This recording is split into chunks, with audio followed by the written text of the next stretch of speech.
Hi, welcome into twitch.tv/SKUs. My name is Graham D, and I'm joined by our very own RPD police officer, wearing his RPD hoodie, sat in front of his RPD jacket. It's the man that we call BIB from the RPD. I'll read Bib. Oh, nice intro. I like that. That could be the intro from now on for me. I'm going to mix it up every time. I'm going to pick something else. Okay. It's like, he just wants to go fast. Nope, not Sonic, Mr. Bib.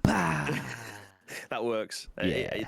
I'm happy with that. Okay, nice. As long as we get that out of the way. Anyway, welcome in. This is Bib. Nope, same hand again. I've used this hand twice now. I did last week. I pointed here.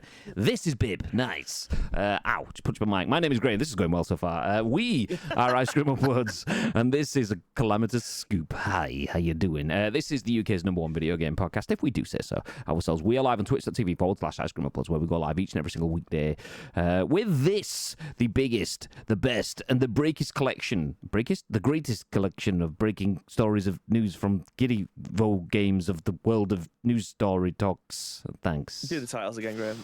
Yeah, no, it's fine.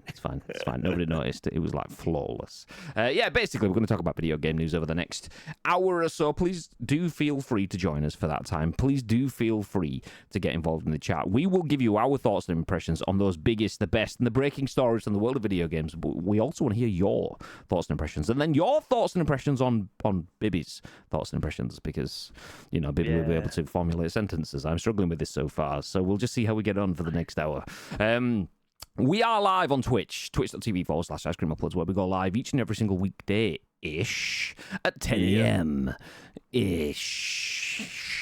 It's quite prominent on this channel, so please do feel free to get involved, because there is a lot of people that watch this podcast on demand. It used to be because they were busy and unable to get into the show at 10 a.m. But it's also because sometimes the show doesn't actually pop out until 6:30 in the evening nowadays. So yeah, people do watch the podcast on demand, so please do feel free to get involved. If you are here with us on Twitch, that would be very much appreciated by those nearly 200,000 people that do watch and listen to this podcast on demand. Before we jump into things, I do want to remind you that we are live on Twitch, but the podcast is turned into a video on YouTube and an audio podcast on iTunes and Spotify and Amazon Music and Google Play. Lots of places, so please do feel free to get involved. Before we jump into the news, though, reminders that we are Logitech G/Astro partners. And yeah, if you ever use any Logitech products, any Logitech G products, any Astro products, you can use code ICECREAM on any of those websites. You will save yourself some cash and you will help support our channel, so please feel free to do that. Also, similarly, we are Amazon affiliates as well. So if you see us posting any Amazon links for products, so if we see something that's pretty cool on Amazon, we can share links to those products. And if you use those links, once again, you can help support our channel with those links as well. So if there's anything that you're after on Amazon, feel free to let us know and we'll build you a link if it works that way. That's kind of weird and working in the wrong direction, but it still supports the channel. It helps keep the lights and mics on, so we'd appreciate all of that. But for now, let's jump into the split screen. Hiya. Reminders for anyone that's watching or listening to the podcast that wasn't around for the pre-show. We do a pre-show on Twitch before we go into the news now. Bibby did stream on the weekend. He streamed some Call of Duty, and we gave away 10 total-ish codes for the Modern Warfare 3 beta last week. A bunch of them on stream, a few of them to friends of the channel, and a few people within the Discord as well. We do have more codes. There will be more code drops given away this week, so do feel free to join the Discord if you're after playing some Modern Warfare 3 beta in the early access before it comes open to everyone else, because we have codes that will allow you to do that. Yeah. Busy stopping the boats? Says Phony. Oh, he's talking to our number 2 mod, Torrido. Phony's number 1 mod now, by the way. Oh, of course, yeah. He was pinning all the comments and stuff like that. But when we did the keywords for the giveaways on Friday, but where was Tito? Shipping in goals left, right, and centre. I heard playing pro clubs. Yeah. Number 2 mod. Yikes. Number 2 now. Use my thousands of Nintendo points to get it free. You got FC for free. Nice. Breaking Graham. Oh, Graham's already broken. This is my second scoop in a row where I've not been able to speak. So, last week I had the ability to blame it on the fact that we were rushing through it. This week, not so much. I blame it on the Monday morning. So last week was Friday, end of the week, rushing. This week, Monday morning, still not quite awake, rushing. I'm not rushing, but still, nice. Good morning, Gagat. Welcome in.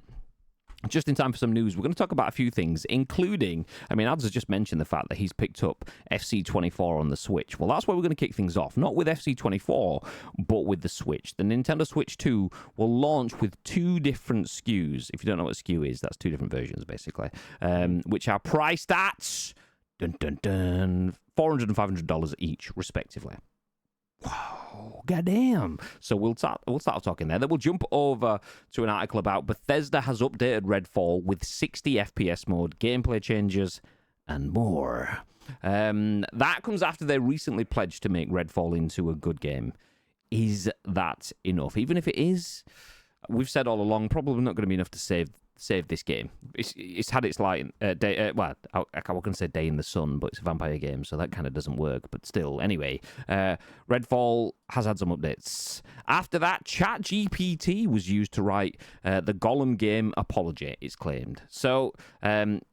The lowest rated release of the year was the Lord of the Rings Gollum game, which was terrible by all intents and purposes.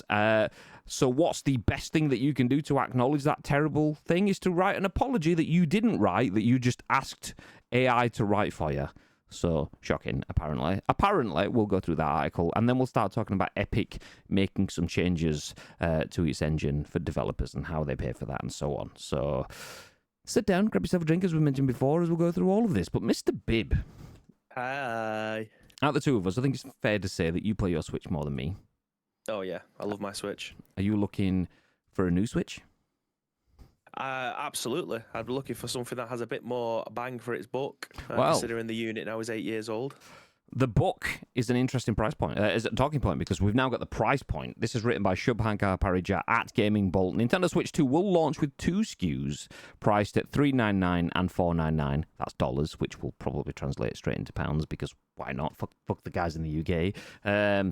This is a rumour, so obviously take everything with a pinch of salt. But it's been claimed that the next-gen Nintendo console will have a standard model that will retail at $449 and a digital model that will retail at $399. Sorry, I balls that up. I said $400 and $500. It's $400 and $450. So $399 and $449, not $499. I can read. Great. Let's go. So we'll jump into that. Rumours and leaks about Nintendo's next-gen console have been abundant in recent weeks, and it seems more potential details on the console may have now emerged, courtesy of leaker Soldier Delta, should I say, who has previously leaked details on Team Ninja's upcoming open-world action RPG, Rise of the Ronin, via fellow leaker, the Snitch's Discord server. As per Soldier Delta, via Reddit and WCCF Tech. The Nintendo Switch 2, or whatever it will be called, will launch with 2 available SKUs as an option. One will be a standard edition, which will allegedly retail for $449, while the other will be an all-digital model and will retail for a lower price of $399. The leaker also claims that Nintendo is currently targeting a release date of September the 24th next year, which would align with previous reports of the console targeting a launch sometime in the second half of 2024. That said, the leaker also claims that Nintendo also has a November the 3rd launch penciled in as a backup should the September launch not pan out as planned. Of course, as this is the case with any leak of such nature, especially one related to Nintendo, it's best to take this with a grain of salt for now. Though if Nintendo is indeed gearing up to launch the Switch successor within the next 12 months or so, presumably it won't be long before official details begin to emerge. Stay tuned for more updates in the coming weeks. Shout out to Gaming Bolt, who are picking up the pace with the news recently. They're in there first for a lot of things, so you'll love to see it. Still obviously only a rumour, as they've said, take it with a pinch. But 2 SKUs of the Nintendo Switch, the standard edition, which is $450. If you don't want the ability to play physical games, you can get the digital-only edition and save yourself $50 at $399 all in. Mr. Bibb. Yes. Thoughts? Yeah, I mean, I think this is the way that most modern consoles are going to go now, right? I'm excluding traditional. Well, I'll say traditional. I'm excluding more modern handhelds, things like the Steam Deck, which obviously runs Steam, and a host of other platforms as well, like obviously Game Pass and things like that. But more often than not, I cannot remember the last time I saw a physical PC game. Like, you can buy the box, but it more often than not will have a code inside it. So having a Steam Deck that doesn't have any kind of physical place to be able to put cartridges or a disc would be hugely beneficial. But for a Nintendo Switch, obviously there is still a hell of a lot of cartridges still being sold. That doesn't mean to say that they aren't releasing physical/digital versions which just have the case with the artwork on, and then inside it there's a code for a game. But I still probably think that I would be buying a physical version of this. Despite me not actually having that many physical Nintendo Switch games, it's always nice to have the option to be able to do that for very little price difference between them. But yeah, having two different versions of it just makes it affordable again, doesn't it? Like, you've got the Switch Lite now, which is obviously the smaller version of what you get with the traditional Switch. Price difference in there. I mean, the only thing that worries me with that kind of thing is that you can't change the stick. So if it has the stick drift on that, your unit is, for all intents and purposes, shagged. Like, you can't really use it. But I think there's a lot less stick drift that happens on those units compared to a traditional Nintendo Switch unit that has Joy-Cons on the side of it. So I don't think that's as big of a problem. But the Nintendo Switch being an affordable unit is fantastic. Like it said there that it's $400 or whatnot. You can get the Steam Deck for maybe about 350 quid for the basic version of it. Would you? I mean, you personally, you're probably going to go for a Steam Deck rather than a Nintendo Switch, because I believe that you probably find a hell of a lot more to play on a Steam Deck than a Nintendo Switch. But I think I'd be umming and ahhing between this, especially if it has a decent output and performance. Like, would I want to spend, if I had 400 quid? Would I spend that? Oh, sorry, 450 quid. Would I want to spend that on a top-end Steam Deck, or would I want to spend that on a top-end Nintendo Switch? And that is generally something that I would have to ponder as to what I would actually want, because obviously there's a lot of Nintendo games that never get released for anything else other than Nintendo platforms. But on a Steam Deck, I can obviously play most of the games either on my PS5 or on my PC. So I would genuinely have to sit down and think about that one. But yeah, having affordable consoles this day and age, especially for a decent system like what you'd hope the Nintendo Switch 2 was going to be, or whatever terminology they're going to use for marketing the console itself, I think we got heading in the right directions with it. I mean, I'm a big fan of getting a new Switch, and I don't know. I need to understand where I probably properly sit with this, because we need a new Switch and it needs modern hardware. Not just like digitally in terms of a screen, but in terms of hardware, memory, processing power, and so on, and all that costs. I just feel like, I mean, obviously, I'm not speaking for everyone, but for me, there is no ask. When you're asking me to spend £450 on a handheld console, I would go for a Steam Deck, 100%, and wouldn't look back. Just because, I mean, Nintendo has Nintendo games. That's what you're buying into it for. Whereas, like, Steam Deck just gives you so much more variety. You've got Steam games plus Xbox games. You can probably do some form of PlayStation remote play, I imagine. If it doesn't exist naturally, you could probably put something in there that allows you to use your remote play functions. None of that stuff exists on the Nintendo Switch. So, yeah, Tito says, that's my thought. It's entering handheld PC realm. So at that sort of price, I mean, we were criticising PSVR for being around that ballpark. It was more like 550, but similar ballpark. Obviously, that's different sort of conversations, because you need the PSVR on top of the PS5 and so on. You don't need this on top of anything else. But it comes down to how far they push the envelope. The Nintendo Switch, despite offering phenomenal games and IPs, the hardware is dated. It's an 8-year-old system. Naturally, it's going to be dated. So for them to justify a $449 price tag, it needs to leap forward, because you're coming up against PCs at that point. So I am worried about it. It's very expensive. For me, and this is, once again, my perspective, the Switch is my alternate gaming system. That's the way we spoke about in the past, is you've got your main gaming systems, which are either a PlayStation or an Xbox or a PC, and Switch was always the alternative option. Naturally, since we had that conversation, Switch has actually blown up and the market shares completely changed, but for a lot of people, that still is the option. It's your alternate system. It's the one that you play when you're not on your main system. So for me, for to spend as much as it would cost for a PlayStation to get an alternative system, I'd just go for a PlayStation. If I want a handheld system, I'd go for a Steam Deck. So for me, at that sort of price, Yeah. I mean, it's always going to be the third or fourth option for me. I go for my PlayStation, my Xbox, and my PC, and then my Switch. I might jump onto it ahead of others, depending on what the conversation is, but that solidifies itself at that option for me. So yeah. Just to jump in, two things. First of all, I'm just going to fact check both of us because obviously you're basing it off what I said. Switch is 6 years old. Closer to 7 years than it is, closer to 7 than it is 8. Apologies, came out in 2017. You're lying, forbid. It's not fucking exactly. I just wanted to make sure I put that out there in case anyone clips it up and goes, "These fucking idiots know nothing." It's in the same episode now. Yeah, fuck you. Second thing, unable to read sentiment, you weirdos. I imagine in your house now that the Nintendo Switch is, like you said, way further down. But I actually think that your PlayStation backbone is higher up the list of devices that you're going to play before your Nintendo Switch, right? Yeah, it is, yeah. So when it comes down to handheld devices, I mean that this is basically just what it comes down to game wise. I believe in your house anyway. It kind of in mine as well. If I'm playing Temtem, I'm more often than not playing it on my Nintendo Switch. I have the ability to be able to play it on my PC, but I actually, after the stream on Friday, didn't come into this room again this weekend. It's just been a bit of a busy one, but I'm playing my Nintendo Switch and I'm playing Temtem downstairs. I'm playing whatever else that's on there, whether it's Mario Golf or whatever the shit.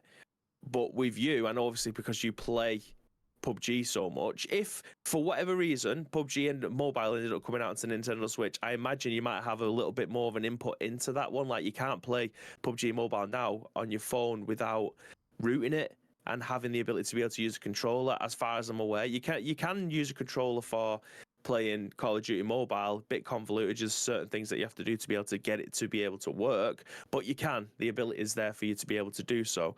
But I feel like there's just not enough on the Nintendo Switch that is more Graham friendly than obviously being able to play PUBG across a whole variety of things. Yeah, I mean, I tried not even to lean into that kind of thing. So like I said, from my perspective, so I used that phrase a couple of times. For me personally, that kind of thing, that you buy the Nintendo Switch for Nintendo's games, which don't resonate with me. Like Luigi's Mansion, phenomenal. Mario, some wonderful games. And then you get Pokemon. And beyond that, I'm not the biggest Legend of Zelda fan. In fact, Legend of Zelda's a stonking pile of shit. It's not really. Ads is just in the chat, so I just wanted to get him out. Flip it up. No, like old school Zelda games I'd played. Jobs are good. The new Mario looks amazing. What, like Wonder? Is it called Super Mario Wonder? Something like that. I'd not seen it because I'm not bothered by it. Like I was always a Sonic fan over Mario, so didn't really chase Mario games. If something new and special came along, like I saw Luigi's Mansion and thought,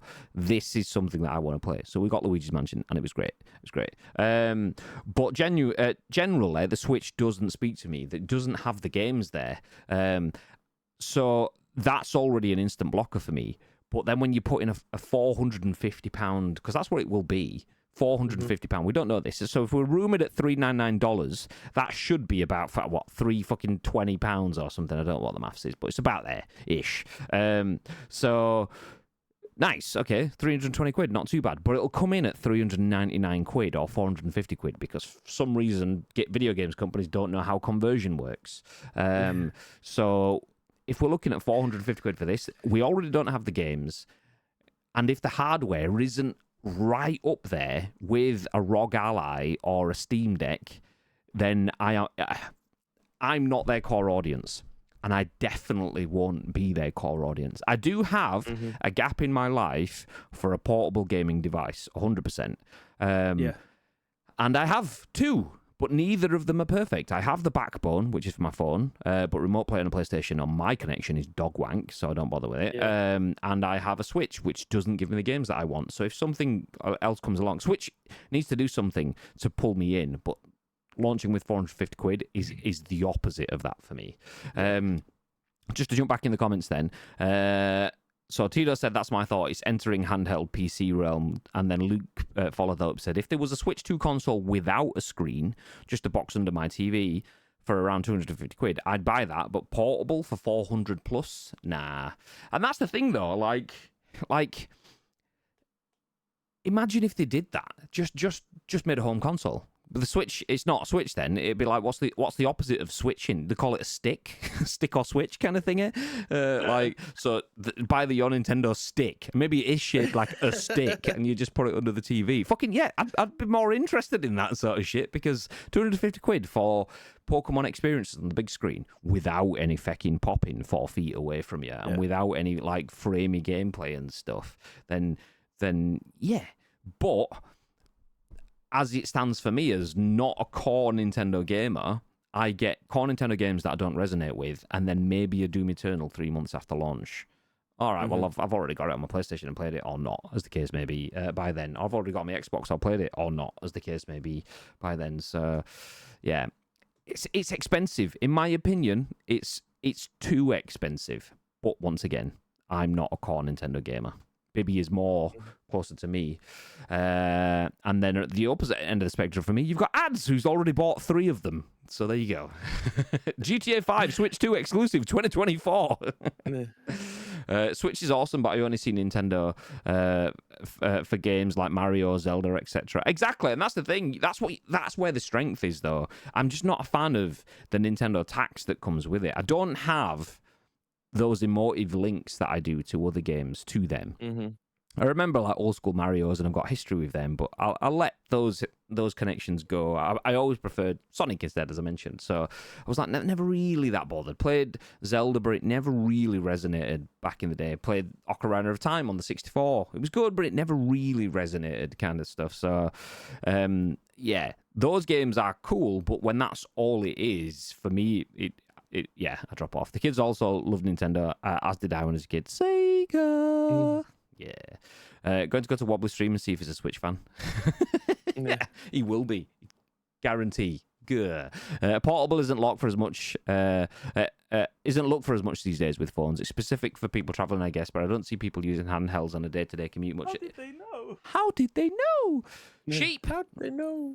Steam Deck is £479. You can get most of the Game Pass games on there and play fully fledged PC games. If it's competing with that, then the price needs to be a lot lower. And that's where I sit. If you are a Nintendo allegiant, though, core Nintendo person, and you need the Mario experience, you want Game Freak games, aka Pokemon. You want Legend of Zelda. You want Splatoon, because everyone does, obviously, naturally. You want Mario Kart. Then you'll jump in there. But for me, I'd rather spend 20 quid more and get a better version of a Steam Deck. Yes, please. Thank you. Been playing it since 2021, mate. It's me. It's Viblanco. Hi. Stream Deck. Fuck's sake, I can't... No, you don't mean Stream Deck. That's something else. You've still not spelled it right. God damn it, sheep. So we've got the Stemmer Deck and the Stream Deck. Which one is it? The Stemmer or the Stream? Neither. Mortal Kombat 9 is definitely a launch title for Switch 2. Has to be 100%. Guaranteed. Facts. So yeah, there you go. Nintendo Switch 2 will launch with 2 SKUs, priced at $399 and $449 respectively. Which, in my opinion, that's a bold strategy, Cotton. Let's see how it pays off for them. It won't pay off very well for me. Speaking of not paying off very well, Redfall. It has been updated apparently with 60 FPS mode, gameplay changes, and more. I'm going to jump into that story over at VGC, written by Andy Robinson in a second, but I need to scroll back up because there was a comment about this. What? I scream. You scream. We all scream. We're millennials. Hashtag scoop. I scream. You scream. We all scream. We're millennials. Hashtag scoop. Thank you for 14 months, Viv. Love you, mate. How you doing? Hey. I'm just trying to find Ted Nort's comment about Redfall. There we go. So we're moving on to a story about Redfall. That'll please the 6 people left playing it. No, genuinely. That was the concurrent player count at one point last week. Yikes. Wow. So a big Bethesda arcane game releasing in 2023. Like, pushed for about 18 months. Obviously not consistently. There was large periods of downtime, which is a red flag for anyone that's got their eye on video game marketing. And the red flags were justified. We'll jump into the article before we continue any further then. So Bethesda has updated Redfall with 60 FPS mode, gameplay changes, and more. The publisher recently pledged to make the shooter, quote, a good game, end quote. So Bethesda has released a promised 60 FPS update for Arcane's Redfall and made changes to the game's combat and gameplay. Quote, this patch brings a performance mode to Xbox Series X and S, stealth takedowns, new controller settings, accessibility improvements. That's something that we'd vouch for, not Wobbles, you know where he's like, Gatekeeper. And much more, Bethesda said. Explore an even more dangerous Redfall with an increased open-world enemy population and new encounters. Read on for the full list of fixes and additions included in the update, end quote. See the full patch notes at the bottom of this page. This is obviously back into the article from Andy Robinson at VGC. Last month, Bethesda's head of publishing, Pete Hines, said the company would make Redfall a good game despite an underwhelming reception at launch. Quote, okay, we didn't get the start we wanted, but it's still a fun game, and we're going to keep working on it. We're going to do 60 frames per second, he said. We're going to get it to be a good game because we know as a first-party studio, Game Pass lives forever. There will be some people 10 years from now who are going to join Game Pass, and Redfall will be there. Following several delays, the first major Xbox exclusive from Bethesda released in May with various technical issues and reviewed poorly, garnering aggregate scores of 56 and 53 on Metacritic. That's obviously console and PC, respectively. The whole list of patch notes is here. I'll just leave them on screen. Wow, there's a fucking big old list of patch notes. No, thank you for the pop-ups. I'll leave them on screen as we talk about it. But Bethesda updated 60 FPS mode, gameplay changes, a bunch of new stuff added. When there's only 6 people playing this concurrently in the last 7 days, is that welcome additions, but not really anything that's gonna move the needle? What are your thoughts, Mr. Bibb? I feel like stuff like this will obviously give it a very small injection of people wanting to be able to play it. That immediately, not just people that are on Game Pass, but immediately I think of people who make YouTube videos that will have maybe jumped on this just to try and get the views because it was a hot topic about how bad it was, so they wanted to try it out for themselves to make a video on it. And then the follow-up video we returned back to play to see if it was see if it had changed. And I feel like it will get a second injection because people will go, oh well, I didn't want to play it the first time around because you said that it's bad and it's a trusted source. I have trusted sources. People think that we're a trusted source in a lot of respects. Do you know what I mean? I'm happy about that, but I always say play games for yourself because what resonates with me might not resonate with you, etc. So I imagine it will get a small injection of life, whether or not people are going to go back to it or play it for the first time. I am yet to pick this. I installed it, pre-installed it, ready for when it released, and then I heard that it was a shit show and I never went to try it out myself. Like, that's on me. I'm not going to talk shit about it because I never played it myself. I'm not going to ring off what somebody else thinks about it to try and justify it. I never played it myself based off of somebody else's opinion, so I'm not going to use that as ammo to shit on it. But I will go back and at least now I've seen these patch notes. We did the same thing with Cyberpunk. We thought that game was going to be absolutely amazing. We invested in that game. Yours is still in the drawer probably. Mine's now installed, and I've played the first 40 minutes of Cyberpunk, and when you're walking through the club at the very beginning and you hear that massive synthwave music just pounding out the speakers, it almost makes me think, I should have probably done this sooner, but I knew that the game wasn't in a good state to be able to do it. If PlayStation had given you a refund for a game, PlayStation, not just Cyberpunk, and it gets delisted from stores and taken off of shelves, you've got a good idea that the game probably isn't going to be that good. But with this, from the videos that I'd seen from it, it again just wasn't in the right place. It now, with the with the infinite scrolling of this web page as to all the fixes that they've actually done to it now, maybe we've hit the end. We're at the end, folks. So it's a hell of a read. This will it be something that I want to jump back into? I actually still think I have it installed. I don't think I've uninstalled it from my Series S. So yeah, I think it is. I think it is something because this was one of my picks. I think it was both of one of our picks when we saw it at Gamescom 3 years ago. So I was super looking forward to its launch. It just wasn't in a state that I thought, you know what, I could give this my time.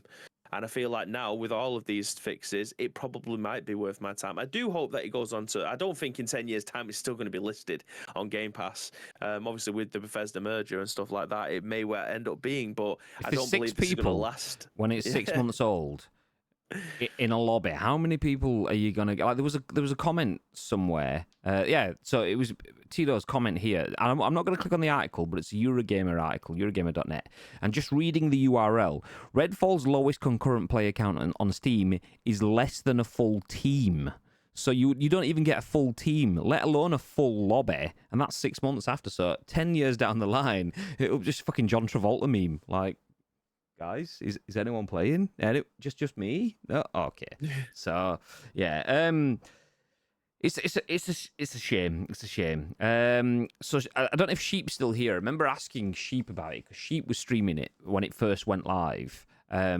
And then I asked him for his thoughts about it, like the day or two after, and he was like, "It's bad. It's not just bugs, though." A lot of people going, "Yeah, they'll fix the bugs." And from Sheep's perspective, he was, and I may be phrasing this wrong, so if you are there, do feel free to correct. But he was basically saying it's not just the bugs. You fix the bugs, and you've still got a shit game. There is like just nothing to do, and things just don't really have any sense, and there's no real urgency for you to push forward and try to do anything else other than the basic things that you can see right in front of you. It was just really badly planned, designed, styled, made, all of that. Well, not styled, it looks nice, but all of the sort of stuff that you'd expect. The gameplay, the gamification of it is just crap. There's not really any incentive to play anymore. So adding 60 FPS and making it pretty unstable and getting rid of the bugs is one thing. Changing the gameplay to make it have substance, that's the hardest thing in video games, is, I can make a game. Tossing a coin's a fucking game. Great, nice. And it has meaning to it, but how do you have something that has that meaning in 360 degrees and up and down as well, not just round and round kind of thing? Is so like creating a game, making it look pretty is one thing, but doing something that gives people the satisfaction and need and desire to want to do it and then do it again and do more of it and do different things is difficult, and that just didn't have it. It didn't have that secret sauce. Talking about the sauces, by the way. So speaking of sauces, Viv says ketchup, that's his trusted sauce. I said Meatless barbecue mop sauce, that's my trusted sauce. So yeah, there you go, lots of sauce. If you're not in the chat, by the way, if you listen to this on demand, then you're missing out on sauce talk by not getting involved on Twitch. You could be telling us what your trusted sauce is. So yeah, there you go. I mean, some people would say VGC, some people would say Nando's Pyrenees. I mean, it's just up to you. Made for meat smoked pepper barbecue sauce. That's my trusted sauce, says Tito. There you go. Game Pass won't be Game Pass in 10 years. Yeah, it'll be a completely different. I mean, go back 10 years. Fortnite, PUBG, Apex, and all of these other games, Warzone and stuff like that, didn't exist. We were still playing Modern Warfare 2 kind of thing 10 years ago. So, yeah, completely different world. Me and Spidgeon completed it in one sitting. The performance, etc., was the least of its problems. They'd have to redo the majority of the game. For example, the final boss fight is legit the worst in history, says Sheep. A very difficult 8 hours that was. Ooh. Imagine playing through a game. Why was it bad? It was basically bits that I was saying in terms of give us the details on the final boss. What made that? I mean, obviously spoilery stuff. Just general details, not specifics. But like because that's meant to be what everything's been build up to. So whether or not it might be like the hitbox is terrible, or it just glitches and the guy can go through walls or whatever, I don't know. But like for your final boss to be the worst in video game history, doesn't fill me with confidence that this is going to go well second time round. Just in a shout out. Actually, how do you do the? I always forget what the is it / shout out. I don't use it that much. There you go, / shout out. I wanted to do that one. Sheep, bush. Yeah, nice. Spoilers for the next 30 seconds, by the way. The final boss fight, you don't actually fight the final boss. You have to destroy your eggs around the boss and then it dies. There's a clip where we complete it and me and Spidgeon were like, that can't be it. There's a big boss that just stands there and watches you do other stuff to make it die. Great. Oh, okay. Yeah, Nice. That's not great. They probably thought, fuck, it'll take some absolute coding to be able to fight this big bad boy, so let's do other stuff instead. People won't have any problems with that. That's great. Where did we get to? I just look at the whole game and think the graphics are subpar, the story is subpar, enemies are subpar with very limited variety, skill tree is subpar. Basically, I don't think there's any single element that's redeemable. Says Tito, who has Xbox Game Pass tattooed on his face. So, I mean, that tells you something. So, yeah. In 10 years, that'll make a great Tinder profile. Rank number 1 competitive Redfall player. Out of 1. It's rearranging the deck chairs on the Titanic. Do you know what? What an analogy. I've never heard that one before. That's very clever. So I feel like Tito's taken that from someone else rather than made it up himself because, it's very clever. No, that's fucking amazing. Yeah. Yeah. Oh, fucking hell. Iceberg. Half of the fucking hole missing, but, just sort out a couple of deck chairs. Zag! Done with these adverts. Done with these adverts. Do you know what? I feel your pain while simultaneously appreciating the sub. I was talking about this either on the scoop or on the stream on the weekend. So I paid Twitch Turbo for ICU, and then they put the price up 50% without justifying it, which is a bullshit move, in my opinion.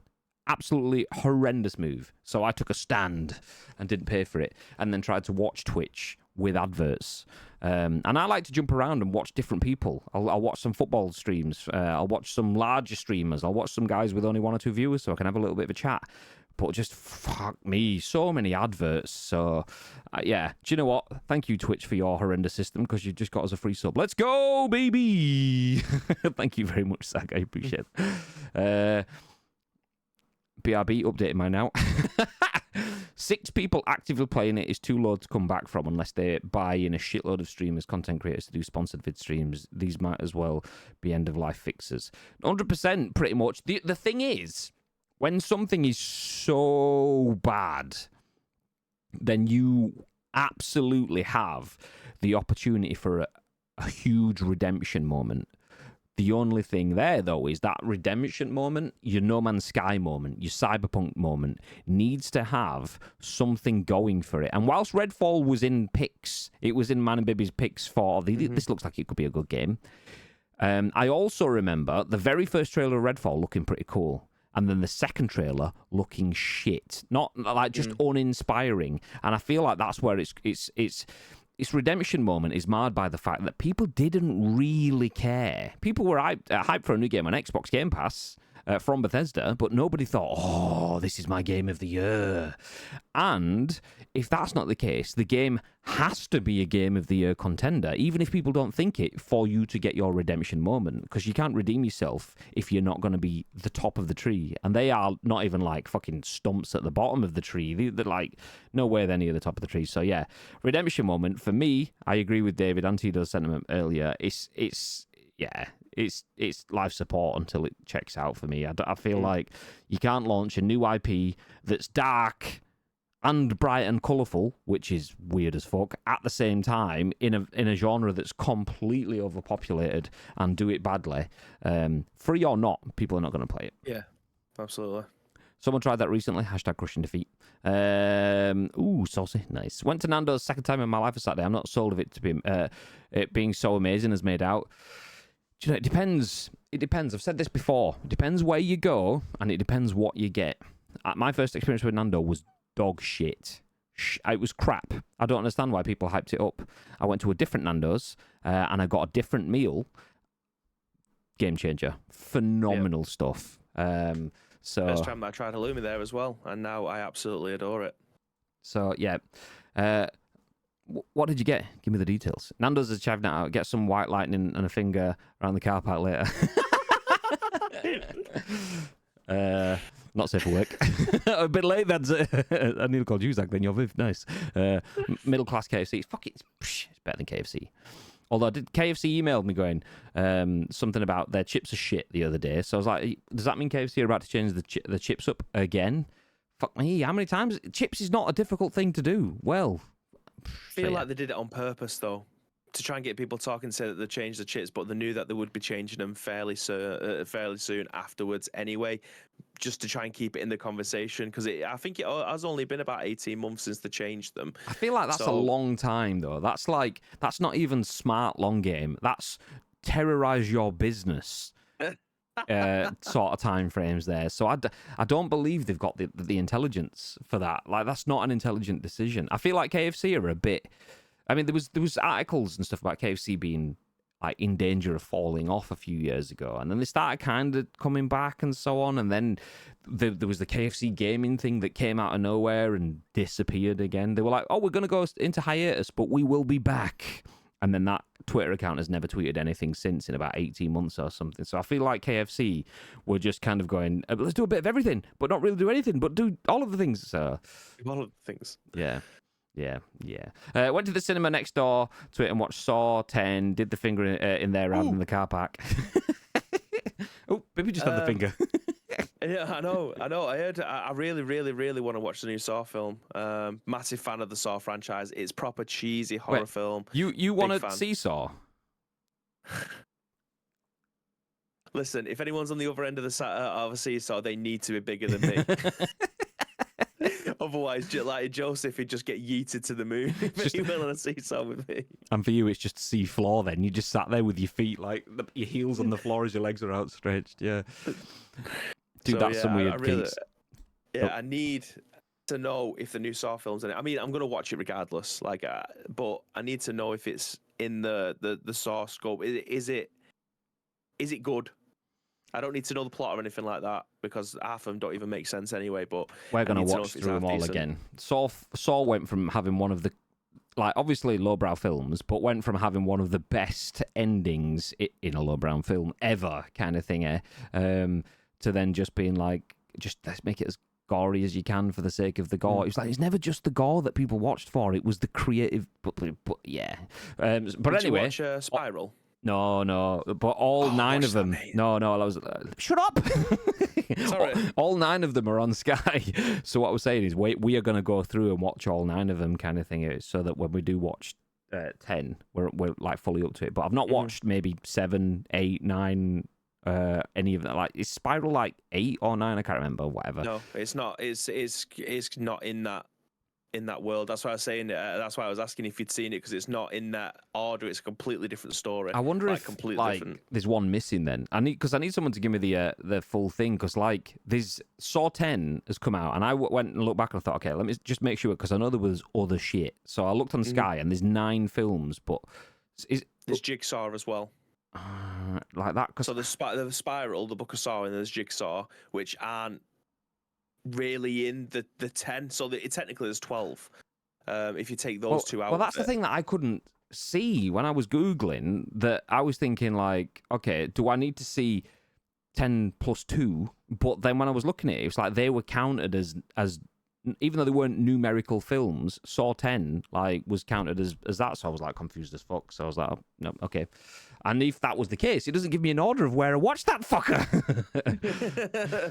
But yeah, I mean, I loved them. I absolutely love the Saw films. I mean, they're just, like you say, so lowbrow. Like, the entry level for them is just, you can switch off. It's a horror film that you can switch off. You don't really have to pay that much attention, because it kind of gives you a roundup in each film anyway.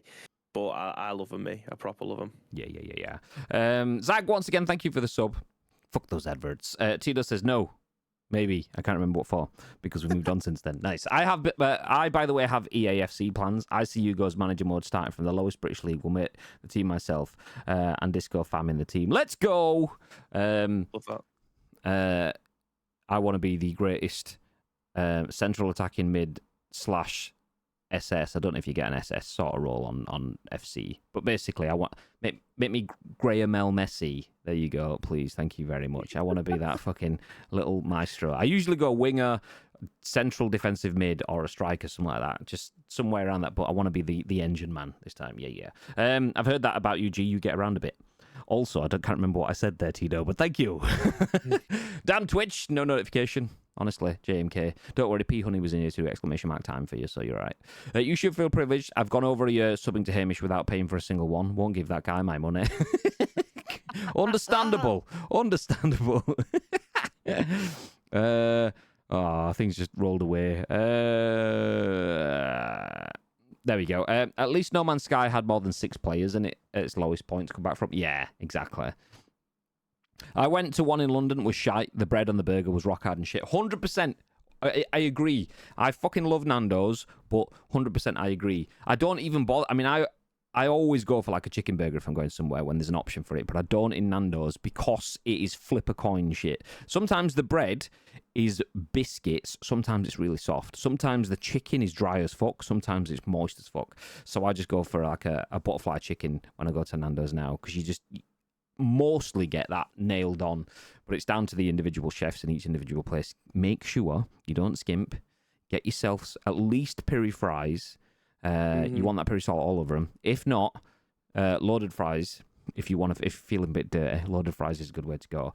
Definitely opt for the extra 60 pence or whatever it costs for some pots of Pyrenees. I mean, if you want the hot saucy stuff as well, but Pyrenees sexual, make sure you get all that sort of stuff in. Oosh, yes. I went this time and got butterfly chicken, extra hot. It was better, but I wouldn't go out of my way for it. See, I don't go for the extra hot. I mean, actually, that's a lie. I have had a bad butterfly once. It wasn't bad. It was just a bit dry. But usually it's ooch. So I just got medium. Medium, Pyrenees, loaded fries, corn on the cob, some garlic bread. Get all of the bits in. Smash. Piri salt, Pyrenees, everywhere.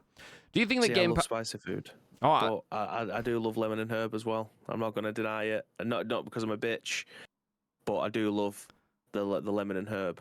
Big fan. Do you know, I've never tried it. Because I'm not a punk ass bitch. It's a proper fresh taste though, and lemon and herb is a proper fresh taste. It's the kind of taste that you'd get when you're in Turkey or something like that. Do you know what I mean? Like kind of nice.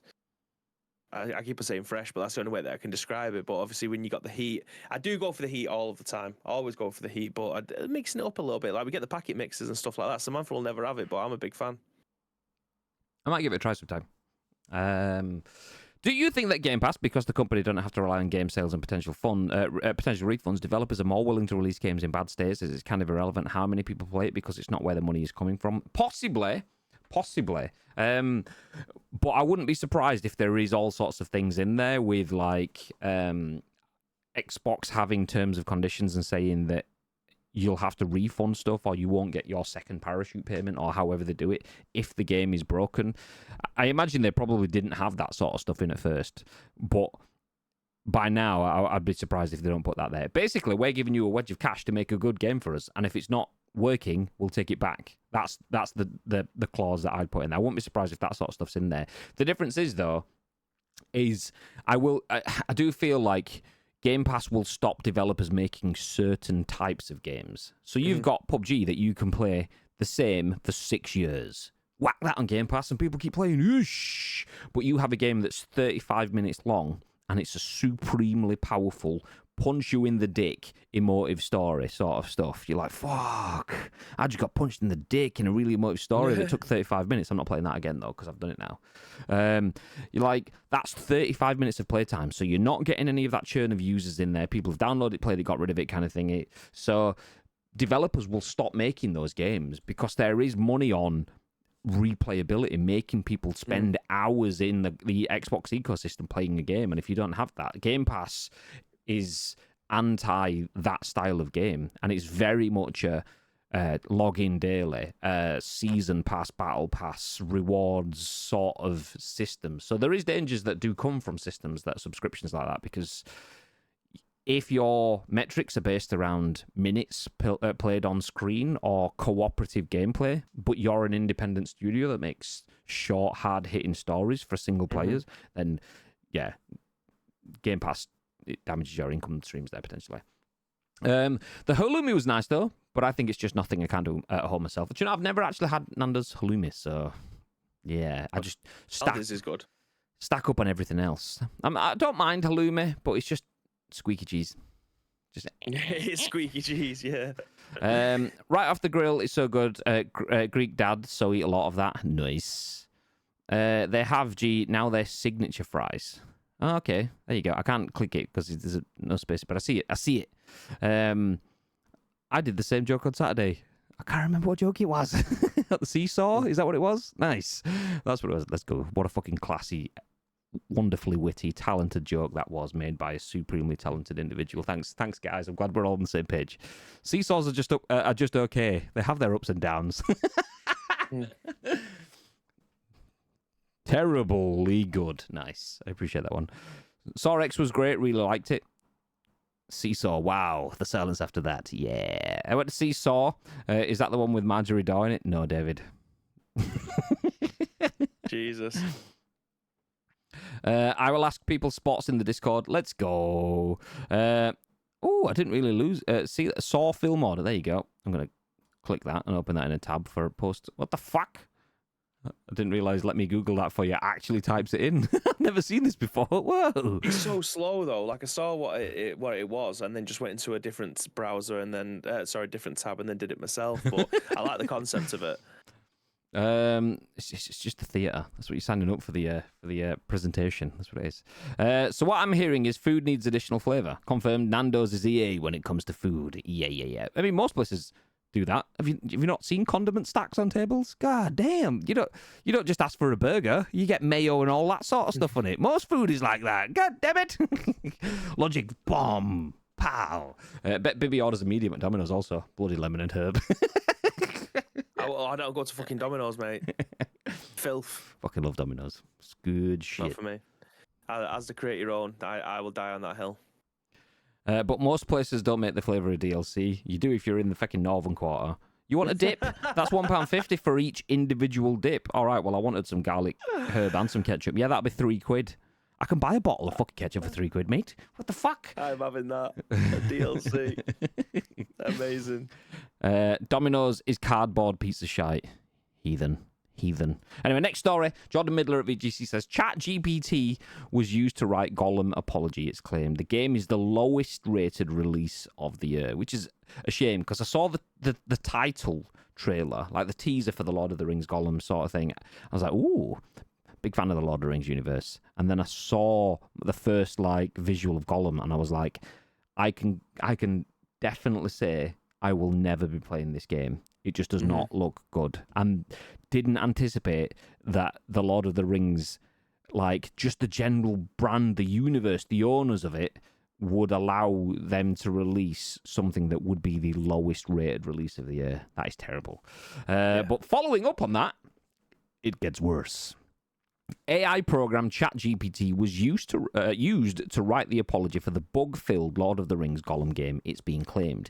In interviews with the German gaming outlet Game 2, spotted by Nobel, several former Daedalic staff members have spoken for the first time about what went wrong with the critically panned licensed game. Following the release of Gollum, Daedalic apologized for delivering what it called an underwhelming experience with the final game. The company said, "We deeply regret that the game did not meet expectations and pledged to improve it via updates." It's now claimed that the apology was written with the AI software ChatGPT, according to two sources speaking to Game 2. It's also claimed that the developer Daedalic had no knowledge of the apology or its content prior to publishing, and that it was handled entirely by publisher Nacon. At the time of publishing, Gollum is the lowest rated game of the year on both major aggregation sites, Metacritic and OpenCritic, with The Guardian labelling it, quote, a derivative, uninteresting and fundamentally broken stealth action adventure that fails to capture anything interesting about Tolkien's fiction, end quote. Gollum's development budget is reported to have been around €15 million, a modest sum for a game in the AAA space in 2023. Quote, there were people working on the game that have been developers for 10, 15, 20 years, and they're good, but they can't do magic because they weren't given the funds, said former Daedalic senior developer and technical director Paul Schultz. It was also claimed in the video that due to running out of time before the 2023 release, several characters and cutscenes that were meant to be animated were simply hidden from the player. For example, one scene that was supposed to see Gollum eavesdrop on a conversation between two major characters was recorded, but never animated, so Daedalic simply had Gollum look at a window and have the audio recording play, never having to show the characters that were speaking. Quote, you can't just throw money at something like that, hang on for another year, and then everything will be fine. That's unrealistic because the game underneath it doesn't support it, said Schultz. It's also claimed that the argument system, which saw Gollum and Smeagol argue over which option to take in the game, was never finished, and a makeshift solution was added shortly before publication. Initially, the mechanic was supposed to replicate similar conversations in the film, which saw the camera change perspective to denote which part of Gollum's personality was speaking. When the mechanic was first shown off in the preview phase, a similar presentation was used. However, when the game was eventually released, players simply picked from a few options of simple text, all while Gollum's lifeless character model floated in the background. This sounds even better every time I read more about it. It's fucking great. So there, Jordan Midler at VGC. ChatGPT was used to write Gollum Apology, it is claimed. Obviously developed by Daedalic, published by Nacon. Terrible in all essences. What are your thoughts, Mr. Bibb? Yeah, I mean, with the ChatGPT stuff, Like there's films and TV series and stuff like that. Maybe not Hollywood box office stuff, but maybe not Netflix stuff. But there is stuff that I have heard about. Whether or not it's actually true, I'm not too sure. But I've heard that a lot of things have been written with ChatGPT now, and I do feel like this is going to be the way in which we end up taking media in, whether or not someone can just come up with a concept of an idea, put down people's names, what their characteristics are and stuff like that, and then allow computer generated AI to bring that story to life. I do feel like this is probably the way in which that we're going to end up moving towards, because it takes a lot less manpower, and a lot of the time people who are creating these worlds probably have a very good idea of what these characters can do, what they want them to do, but they're just not very good writers. So I feel like we are leaning towards this kind of world now where ChatGPT is going to be leading media, whatever that may look like, because you can create YouTube videos now by, like CapCut, for instance. There's a thing on there that says if you've got a script, put it in, and it'll find copyright-free clips and images to be able to create the video for you without even having to do anything. There's a lot of YouTube videos that I've come across where they've got a really good thumbnail and stuff like that, but when they click on it, you can clearly tell that it's an AI voice reading off a script, which instantly turns me off of the video. But if someone can manipulate that to sound like a real person, then I would never know the difference. So I feel like this is going to be something that's going to be utilized, but it's going to get so smart that we're never going to find out. So I don't know where we stand with this type of stuff, whether or not it's something that's fundamentally is just going to get nuked. Because obviously this is what some of the things that the strikes was about in Hollywood over the last month or so. Whether or not it's something that's going to continue to happen, or people are going to be, what's the word I'm looking for? They're going to be compensated for it. I don't know, but I feel like it is going to be here to stay in the long run. Yeah, I mean, big fan of the people that are striking against using any forms of AI to replace people. There was some complete tangent. There was something someone said to me the other week, that people that turn up to jobs as like just an extra on set, used to like if you're an extra and you're a union extra, you get 150 quid a day ish. I don't know if that's the exact figures, but we'll say it. You get 150 quid per day minimum as an extra, because the union have secured that. But now what they're doing is, if you're an extra, you turn up for your day, but then they scan your entire body and get you to say a few lines, and then can use your personality in extra scenes and stuff throughout that film and other films. Yeah. So you're getting paid 150 quid for a day's work, but that day's work is actually an endless amount, hundreds of thousands of days' work. So, yeah, hate shit like that. But you can see where it can be useful. But just the sentiment behind it is a calamity. So ChatGPT was used to write the Gollum apology, and I imagine that is because Nakon is a French publisher, and they wanted something to be written in English. And maybe they didn't have teams on hand that can write it in English. Possibly, I don't know. I'm assuming, just clutching at straws here. So they went, okay, we'll get some AI to write it, and then we'll run it through other teams who've checked it and so on. So it might actually not be, in the grand scheme of things, too bad. They've got something written, passed it on to English people, gone, yeah, no, that's fine. We'll just change that a little bit. Job's good and nice. And then you still reach the same outcome. The thing is, though, is an apology is a different thing from just a general press release. Why apologize if you don't mean it? And if you're not using your words, then do you really mean it? Have you just gone, yeah, give us an apology for being this shit, go, and then it spaffs them out and go, yeah, that sounds like what I'd want to say. But does it? Because you didn't do that. So for me, I don't like it. I don't like the sentiment of creating a message full of sentiment that doesn't have sentiment. I know I used the word sentiment 3 times there, but that was the point. Yeah, not a fan. If you're going to apologise, do it from the heart. Say it with your chest, not say it with the chest of an AI bot that's going to do it for you, because it can just put words together better for you. If you're not putting your own words, I would rather have a fumbled apology. And I say fumbled, I mean, that's wrong choice of word, because if you fumbled your apology, then people go, you didn't really mean it. I'd rather have an apology that uses less polysyllabic words, that uses smaller words, and doesn't get artistic, but just goes straight to the point, than something that goes around the houses but isn't what you actually meant to say. Because if not, you might as well just do the meme stuff where, CD Projekt have got a yellow bit of text with black writing on it because they're apologising for a delay again. It's like, it falls into meme sentimentless messaging for a message that's meant to be full of sentiment. Get in the bin. No time for that. Terrible. Where do we go? Where do we get to? Didn't the game studio decide to call it quits now too? Yep, I just had a quick look. Back in June, Daedalic laid off 25 employees, exiting game development following that. I mean, that's the downside. There is positives and negatives of licensing games. If you license The Lord of the Rings, you get all of the J.R.R. Tolkien fans' eyes on you. It's a nice Sauron reference there.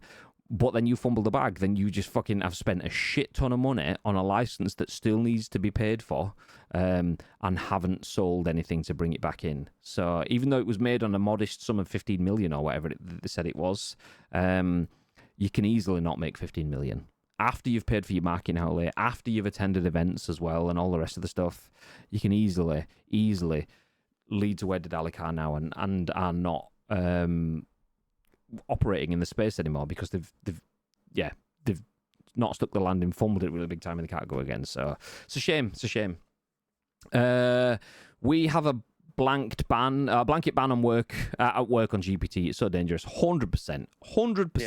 You don't want to feed information into a machine like that because it'll just get exposed. Like if there was to get exposed at all, like if you was to put in a lot of trade secrets and stuff like that, it's you've kind of put it out in the wild. Like who knows who has access to that information? Yeah, it's not only that. You fucking the smarter the machines get, the less they're gonna take. Like they'll take your fucking jobs away. We'll come back to that meme of the robot that they turned on, and its prediction was that AI and robots are going to take over the world and turn humans into slaves. So they turned it off. Nope. Not today. So Ads says, I used ChatGPT to do my cover letter before I got this job. It worked, so thumbs up. I did edit the cover letter a little. I added my name. Well, let's go. I have a 1 p.m. meeting. Boo. It gives me the bones of the scripts I can use to flesh out. See, I don't mind that too much because you've got all sorts of CV builders and things out there that will help you apply for jobs or whatever. So using it as a tool to assist in the creativity of other people.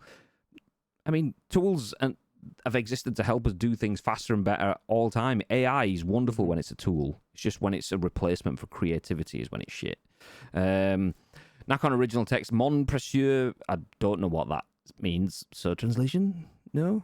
AI background actors. How would we ever get the guy flashing his cock in Teen Wolf? I don't think AI would do that. Didn't even know that was a thing. So there you go. Doesn't the CEO of ChatGPT carry a portable data center nuke? Kills the data center if it goes beyond its remit. I hope so. ChatGPT helps me. I'm dyslexic as fuck. So I mean, what, genuine? He actually genuinely can nuke his data center if it gets too... What the fuck? That's amazing. Just in case it becomes too prescient. Boom. But yeah, ChatGPT, don't get me wrong, it has its uses. Like you say, you use it because you're dyslexic. That's basically spell checker. It exists already in essence. It's just a better spell checker. There's nothing wrong with that. We have things like, what's it called? I'll say Wordly, but I can't remember what it's called. But things that will look at you put your draft of text into it and it'll go, oh, that could potentially be punctuation issues or whatever. There's all sorts of things that can help you with that. Big fan of that sort of stuff because you are brushing up your creativity or you're helping it lay down the foundations for your creativity to sit on top of it. But when they just use it entirely, nah. Like there's a bunch of big sites in America that are looking at sacking off newsrooms, getting rid of real jobs so that AI can write the articles for them. It's already started. It's not as if they're looking at it for the future. They're looking at making it more full-time. So that stuff can get in the bin. I use stuff like Grammarly all the time. Grammarly, that's it. Yeah, my spelling isn't the best all the time, but my punctuation is okay. But I do get things in the wrong way, so it does help me out in that respect. But all the content that I'm writing is my own. It just can't. I can't function spelling a lot of the time, and words that are coming out of my mouth right now. So using stuff like that is great. Speaking of can't function and dodgy spelling, 12 head with just, 2 E's rather than 3 in that word. Welcome in. How you doing? How were the games? I'm assuming you absolutely shit on it. Goodbye. Wheel played. Wheel. Wheel played. Wheel. Goodbye. Pout. Welcome in. Got 10 points. Just dumb stuff. Got 10 points. Just got 10 points. You didn't hear the fact that 12 was Dumb stuff. Funko Pop was playing then, so that I remixed 12 Heads Funko Pop with Mr. Pout's. I appreciate that. Yeah. There you go. Cheers, mate. You're welcome. Nice. Good afternoon. Thank you for the raid. We are just about to jump into our last news article for the scoop. Before we do, we'll just catch up with the comments and stuff here, though. Doom, welcome in. Who wants to trust a machine that has all your details and hallucinates and makes stuff up? Quote, Sam Altman, creator of ChatGPT, carries a nuclear backpack capable of shutting down the AI in the event of an apocalypse. That's fucking amazing. What the fuck? It sounds like one of those stupid statements that you'd put in chat. And it turns out to just be a real thing. So there you go. Nice. I remember seeing an article where there's an attractive newsreader in Japan. I think it was, and in Japan, I think it was. And it looks so real, but it's completely AI. They love it because they can respond to news stories any time of night and seconds. Scary times. It is scary because that is where the unions and stuff are trying to stop that. Because having that reactivity is wonderful, but it is possible to have that reactivity with people, but it costs then. And these that's it. media conglomerates don't want to spend the money, they just want to earn it. So if we can get a machine to do it that looks like someone, then yeah, the job's good and nice. And there's always going to be someone out there that'll think, yeah, go on, I don't mind. I mean, I need 800 quid so you can scan me and use my face, because I'm probably not going to get a job on a news desk anyway. So, yeah, go on, I'll take 800 quid, and then it doesn't fuss me later on. I mean, if they're scanning you to use you on a news desk, arguably, you probably could get a job on a news desk. And you're also shitting on every other person around you as well. So that's where unionization around AI and stuff is massively important. Do read up on all the SAG-AFTRA and I always forget what they call. There's too many acronyms. It's like UPMDP or whatever it is. The writer strikes in Hollywood that's potentially going to step into video games as well. It's very, very likely that video game strikes are going to happen as a result of things like AI and ChatGPT. So it's quite funny to have seen Nakon using AI and ChatGPT to write an apology for fucking up something else. Yikes! They had I think Aaron Paul was a part of the strikes, wasn't he? Because he said that he hasn't made any money from Netflix. Either continuously re-showing it or they bought it off HBO, I think. So if somebody else like Disney Plus was to go and buy Breaking Bad, the company would get the money, but he wouldn't get paid again. And it's whether or not that is something that he'll have to get used to, or he should be compensated for. Like if somebody else is buying that media because it's so good, who should get the money for that? The people who funded the actors in the first place and stuff, or should they keep on getting some sort of what's residuals? Yeah, like that kind of residuals. Like, should they get money every single time it gets bought? Yeah, people. So every time it gets shown, every time it gets streamed, and every time there's adverts and stuff put in it, there's revenue shares. People should get residual payments, but there is a lot of exploitation for people the lower down the spectrum you go. So people like Troy Baker in video games will get a chunk of cash. People that are just starting out in their first job will get a little bit of cash and no residual rights to that, whereas Troy Baker will get a chunk of cash because he's a well-known name, and will get residuals. So if they make, so Troy Baker plays Joel in The Last of Us, he would have got paid for that, and then when they switched The Last of Us to be The Last of Us remastered, he'd have got a share of that payment as well, because it's still his voice and his work, his likenesses and stuff there, well, verbal likenesses. And then when they did The Last of Us Part 1 with the same sort of stuff, he'll have got paid for that again. So, yeah, every time they use it, every time they make profit off it, he gets money from it, which is how it should be. And it should be the same for extras and stuff like that going down the tree, because it's just the way the world should work. So I fully support all of these fucking petitions globally to make sure writers, extras, and all the rest are paid and compensated effectively as they should be. Because you always see examples like Zordon from the Power Rangers rocked up one day, said a couple of lines, got a few face scans, and he got paid £150 for his day as a face scan Zordon. And then the first season went on to make over $1 billion, and he got 150 quid and didn't ever get a single penny back off them from that. They've probably tried to keep him sweet then after that, as that story's come out, by including him on press events and paying him more. The irony is he will probably got invited to some sort of Power Rangers celebration event or something, maybe got bunged like 15 grand, which would be like a bajillionth more than what he got for his initial payment kind of thingy. So yeah. Big fan of seeing that sort of stuff normalise. Would like to see a lot more. As we jump into our final news article. Yeah, go on. No, forget about it. Yeah, we're well over. Yeah. Let me catch up actually before we do. I'll take that as my drop. Thanks. We'll rip it up. I got you. It's weird because the blockchain has been made so people can see every transaction and artists can get paid a percentage every time an NFT gets bought traded. Other stuff is going the opposite direction. Yeah. I mean, that's it. We need that sort of transparency coming into it. But we'll see. Jumping into the next article, though. This is the final one. Chris Scullion at VGC says, Epic will start charging non-game developers for Unreal Engine use. The changes won't affect game development. Oh, I thought it was game development. I misread it. But Epic Games will start charging for the use of Unreal Engine outside of video game development. As shared in a video recorded by Twitter user Immature Gamer X, Epic CEO Tim Sweeney announced the pricing changes during the Unreal Fest 2023 conference. At the moment, Unreal Engine is free to use, with Epic charging a 5% royalty fee once a game earns more than $1 million.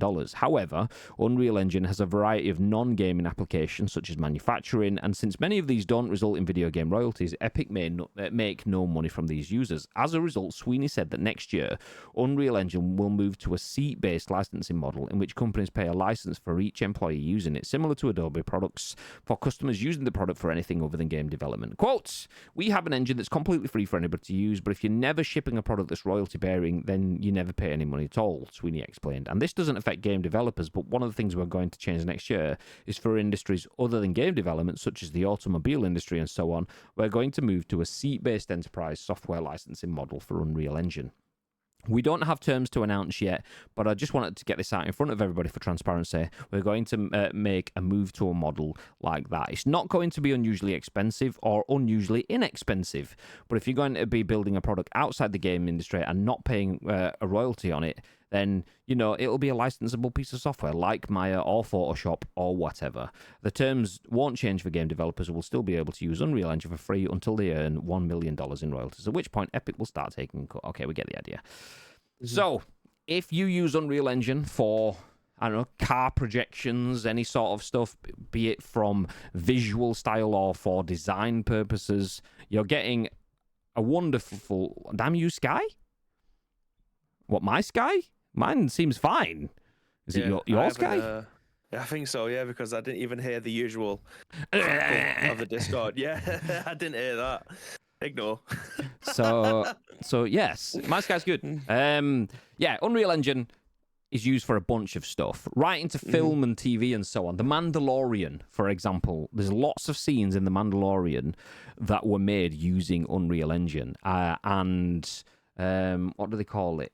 XR, not VR or not green screen, but XR, extended reality sort of stuff. So rather than having a green screen behind you, they have TVs and so on that show the world, and the camera tracks around all of it, and it's phenomenal. Anyway, done using Epic engines, well, Unreal Engine 5 and the rest. So Epic goes, okay, it cut out for a few seconds. It's done that a few times. So, yeah, well, I'll take that. The stream hasn't actually gone down, so I'll take it. Nice. So, yes, Epic want to take a cut, which, I mean, in my opinion, it's fair. They're charging industries that are using their systems and not paying for it a fee to use it. Tis what tis. But, hey, there you go. What are your thoughts, Mr. Bibb? Yeah, pretty much straight across the board with that. Everyone needs to make money somewhere, don't they? I don't like I think this is a completely different situation than what we had with the other one. I've been trying to rack my brains. I've been trying to Google it to try and remember what it was. Was it a game engine? What it's a Unity. Charge? Unity, that was it. Fucking hell. Who wanted to charge after every install? This is obviously completely different from that kind of scenario, but yeah.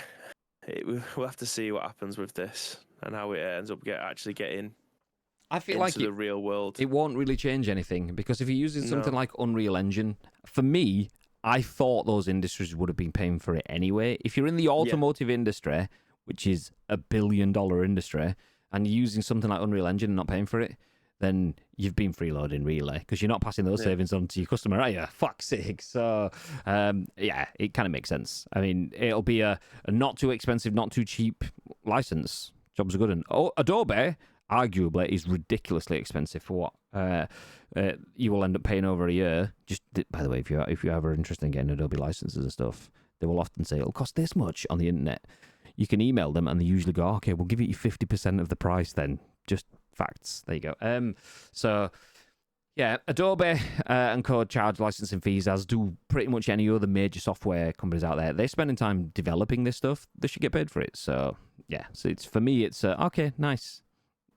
Non-story. I don't usually like to pay for things, but most people aren't going to be paying for it. Industries usually are, so makes sense. Nice. It was a few minutes for me. I went down for a few minutes. What did you say anything? God damn it. Graham had a haircut. Looks nice. Yeah, I'm more cleaner. I was at a birthday on the weekend, so got it all neatened back up again. They need money to improve on Unreal Engine, so UE6 is a huge improvement. Yeah. Watch this. Oh. Watch this naked monkey dance. Yeah, you like that, don't you? Bigsum dance, Bigsum dance. Watch this naked monkey dance. Yeah, you like that, don't you? No comment. But yes. Spike, thank you for 44 months. Legendary. That is ridiculous. That is Mental. ridiculous. Spike, thank you very much, mate. Now, it was seconds I refreshed straight away to check and it was back. David with his, dodgy internet. Couldn't be me. Fragger. Couldn't be me. Because Sheep refreshed it and it was back, but David said he was down for a few minutes, so that's David with his dodgy internet. Oh, okay. I love the I way stand corrected. No, you didn't. You said it on purpose just to give me an opportunity to stick the boot in my brother, which I appreciate. Thank you very much. Nice. And on that bombshell, Just floated up back post. alley-oop. On that bombshell, we are going to finish. Thank you, everyone, for dropping in. Spike with a 44-month sub, 12 with a raid, Zag with a 4-month sub, Viv with a 14-month sub. You're all beautiful people. We appreciate you very, very much. On this, the first scoop of the week, hopefully we can bring you another one tomorrow. I definitely won't be around to scoop on Wednesday. I am out of the office on Wednesday. So it's also very likely that there won't be any chasing crates with Monday. I say very likely. I'm probably going to be sat on a train when I'm supposed to be chasing crates with mates. So there will be no chasing crates with mates on Wednesday, which I do actually need to communicate with the boys. So yes, there will be no scoop, probably no chasing crates Wednesday. Tomorrow we'll see. Thursday we'll see. Friday we should be good. And yeah. I need to have a chat with you about Friday as well. Stream related, obviously. So yeah, well, that's just a small little embedded teaser underneath as to what we might end up playing. Small teaser. Nothing too big. Nice. We'll have that conversation in just a few minutes. For now, though, what I will do is remind people what we spoke about. The Nintendo Switch 2, rumoured, will have 2 SKUs. So you can spend 400 or 450 quid to get a digital or a physical version of the Switch 2. Apparently, still just a rumour, so take that with a pinch. Apparently, also, Bethesda has updated Redfall. It now plays at 60 FPS. It's got gameplay changes and more, as well as a bunch of accessibility things. Let's hope it increases the number of concurrent players from 6 to about 11. The Lord of the Rings Gollum is not only the lowest rated release of the year, but it has the lowest rated apology of the year, as they didn't even write their sorry sentiment themselves. They got ChatGPT to write it for them. Yikes. And Epic will be charging other industries to use the Unreal Engine for whatever they use it for, which kind of makes sense, really, I suppose. Nice. The fuck else am I meant to do Saturday morning now? Hey, I didn't say that I won't be around on Saturday. I said I won't be around on Wednesday. Yes. So Wednesday evening I will be sat on a train. Saturday we're good. We'll be back. Yeah. By the time of that notification coming up, I've got a delay, so I can't call you a prick before you finish. Are you watching on a Fire Stick? Christ. He's watching it on tablet, like not a tablet, but like a stone where someone carves it in. God damn. Okay, we are going to disappear. Thank you, everyone, for dropping in. We appreciate you very much. Yeah, we will be back at some point this week. We're not sure when. But before we do come back with that, is there anything else you want to add, Mr. Bibb? Yes, thank you very much to each and every one of you that joined us for today's episode of The Scoop. So if you want to help shape at some point this week, the next episode of The Scoop, there's two ways you can do so. First of all, find us on social media. It is at Ice Cream Rollers across all major social media platforms, or alternatively, get involved with our Discord. If you're watching this on any of our on-demand services, I've got the driest mouth in the world, by the way. That's why you would have prompt with Gozzy. Swallow then, yeah. You just go into the description below. The links that you require will be listed there, but only from you as URL, plus your thoughts and opinions. We'll then give you our thoughts and opinions on the very next show. At what point this week and the time, Mr. Graham Day? Just to let you know, I've just had a big old swig of water there, by the way. Nice. Oh, you show off. We'll be live at 10 a.m. Ish. Maybe, probably, potentially. We'll see. But do stick around for now. We're going to drop in on Wobbles so we can give him some more grief. He's had like an hour off while we've been scooping. So let's drop in, give him some grief. Job's good. Sick of him. Yeah, exactly. From now, though, have yourselves a beautiful day. We appreciate you dropping in. Stick around for the raid. And until next time, stay frosty. Stay frosty.